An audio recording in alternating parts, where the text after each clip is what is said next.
Breakups are hard, even if you know it was the right thing, even if it wasn't a perfect relationship, even if you were the one who ended it.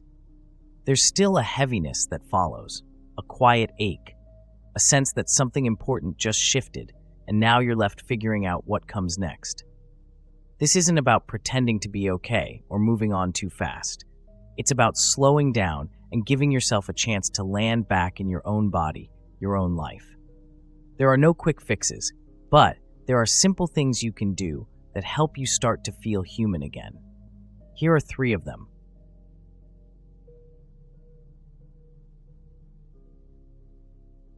Let it hurt without rushing it away. Most people want the pain to stop. That's normal. Breakups can feel like withdrawal. One day, you're sharing everything with someone, and the next, they're just gone. That shift is disorienting. It's tempting to cover it up with distractions. Swipe through your feed, watch a dozen shows, text someone else, do anything but feel it. But the truth is, pain that doesn't get felt doesn't just disappear. It sits in the background and waits. Sometimes it comes back louder. Sometimes it numbs everything else too. So let it hurt. Let the sadness, the confusion, the grief have some space. You don't have to fall apart. You don't have to cry for days. But give yourself permission to be real about how this feels. This might look like breaking down while folding laundry, or tearing up during your commute when a song catches you off guard. It could be that heaviness you feel walking past the place where you had your first date, or the silence in the kitchen when you make dinner for one. It shows up in unexpected ways, staring blankly at your phone with no one to text, or reaching out instinctively before remembering they won't answer. You might forget something simple at the store because your mind keeps looping around what was said in your last conversation. Or you might just feel flat, like you're not fully in your body. All of that is real, and all of it deserves space. Maybe that means journaling at midnight, not for clarity, but just to spill something out of you. Maybe it's curling up under a blanket and letting a movie make you cry because you don't know how else to begin. Maybe it's sitting in the car for 10 minutes after arriving home, not ready to go inside to the quiet. Letting it hurt doesn't mean wallowing. It means being honest. It means refusing to fake a smile just to make others comfortable. It means treating your emotional pain like it matters, as much as physical pain would. If you had a broken leg, you wouldn't walk it off, so don't walk off a broken heart. Talk to someone if you need to, or don't talk. Just breathe. Healing doesn't happen all at once.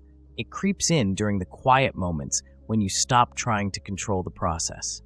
When you stop pretending you're not affected.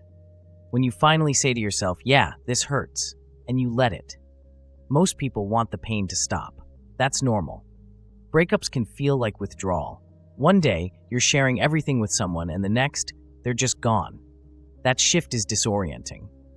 It's tempting to cover it up with distractions. Swipe through your feed, watch a dozen shows, text someone else. Do anything but feel it. But the truth is, pain that doesn't get felt doesn't just disappear. It sits in the background and waits. Sometimes it comes back louder. Sometimes it numbs everything else too. So let it hurt. Let the sadness, the confusion, the grief have some space.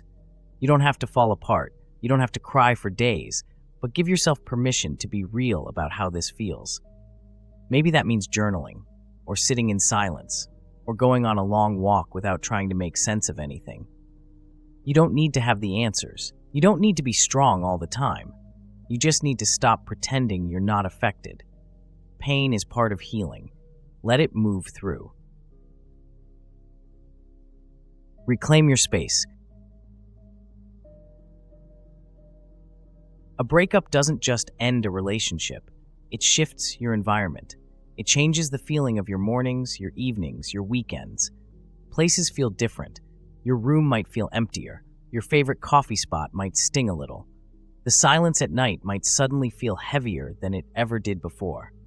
That's okay. It's not just nostalgia. It's the echo of a life that was shared. But now, your environment has to shift back to being fully yours. That might sound small, but it matters deeply. When you shift your space, you shift your energy. Start with what you see first in the morning.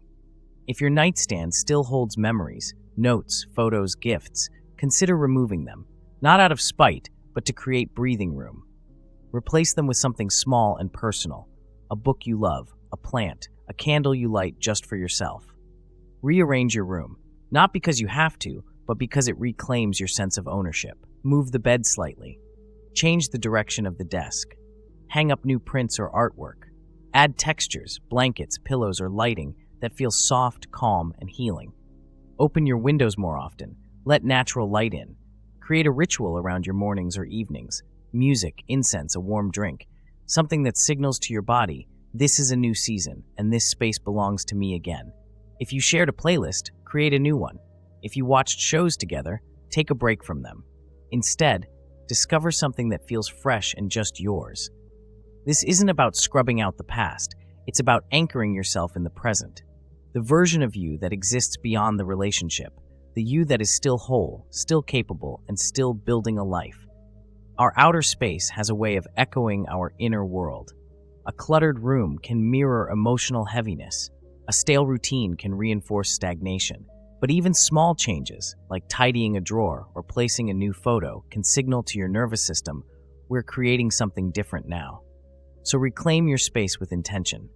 Let it become a quiet witness to your healing. Make it safe. Make it yours.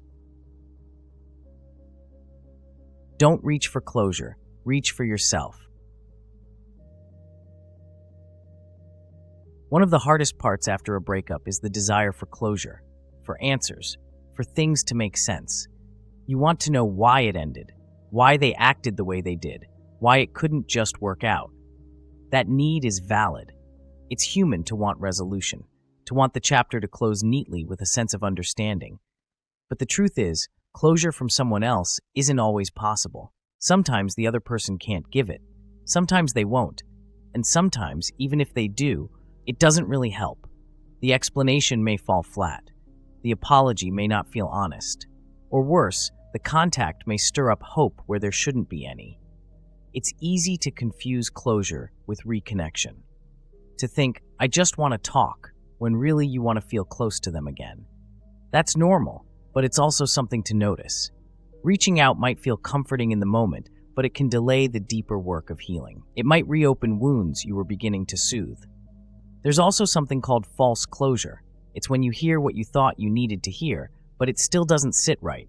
It leaves you spinning, doubting, wondering what's real. You end the conversation, but you don't feel better. You feel emptier. That's a sign the closure you need isn't out there. It's in you. What actually helps is choosing yourself. Coming back to your values, your pace, your truth, the things that make you feel rooted and steady, even when everything else feels like it's shifting. Instead of waiting for a message or replaying old conversations in your head, ask yourself things like, what do I need right now, in this moment, to feel grounded again? What kind of love do I want to create moving forward? Not based on what was, but on what feels honest to me now. What boundaries do I want to protect, knowing what I've learned? And what parts of this experience seem familiar? What patterns can I gently notice and understand? Say these thoughts out loud if you need to, or write them down. Speak to yourself as someone worthy of care, worthy of reflection. This is your moment to understand, not the past, but your present. Give yourself space to answer honestly, not from blame, not from self-criticism, but from curiosity. You're not trying to solve a puzzle, you're trying to understand yourself better. Closure isn't a single moment. It's a slow, unfolding process. It's waking up and choosing over and over again not to go back into something that wasn't right for you. It's choosing to respond to your own needs instead of waiting for someone else to do it. You may never get the perfect conversation, the apology, or the understanding you wish you had, but you can still be whole without it. You can still move forward with dignity and clarity. Let the past be what it was. Let this moment be what it is, and let your next steps be guided by your own voice, calm, clear, and true. One of the hardest parts after a breakup is the desire for closure, for answers, for things to make sense. You want to know why it ended, why they acted the way they did, why it couldn't just work out. That need is valid, but the truth is, closure from someone else isn't always possible. Sometimes the other person can't give it. Sometimes they won't. And sometimes, even if they do, it doesn't really help. What does help? Choosing yourself, coming back to your values, your pace, your truth. Instead of waiting for a message or replaying old conversations in your head, ask yourself, what do I need right now? What kind of love do I want to create moving forward? What patterns do I want to change?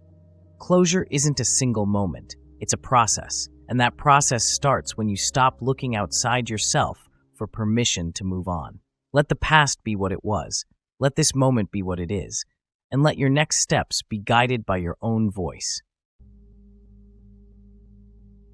Breakups can leave you feeling lost, untethered. But in that space, there's also room to come back to yourself. These 3 steps aren't quick fixes. They're invitations to feel, to rebuild, and to choose a different way forward. You don't need to rush.